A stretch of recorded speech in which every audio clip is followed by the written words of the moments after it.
What do quantum mechanics and Alice in Wonderland have in common? They're both a little different than what we're used to, but super fun! Sir Isaac Newton was the scientist who came up with much of the fundamentals of classical physics. Classical physics is what we often observe in everyday life, like gravity causing apples to fall from trees. Here, everything is continuous as opposed to discrete. That is, to get from point A to point C on a straight line, you must pass through point B. This idea of things being continuous should apply everywhere, no matter how big or how small the place is, right? Here's a diagram of a hydrogen atom, which is almost as small as you can get. But when you slide down the rabbit hole, zoom way in, and look at things on the atomic level, it's not so intuitive. If you're looking at a hydrogen atom, it turns out that electrons, which are tiny and surround the middle of the atom, can jump from one energy level to the next without ever passing through these in-between parts. Whoa, mind blown! Told you this place was like Wonderland?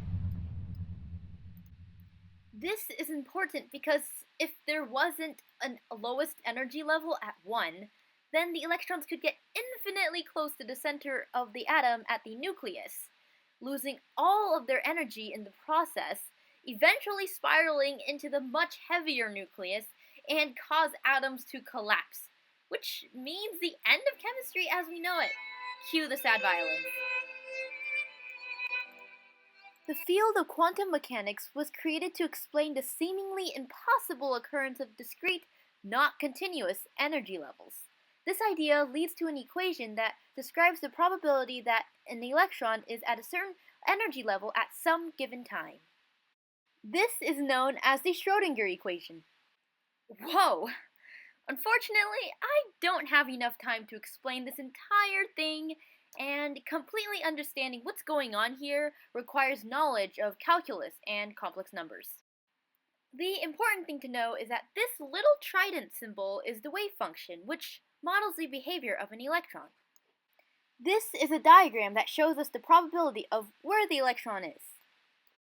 So why is it important for us to know where electrons might be?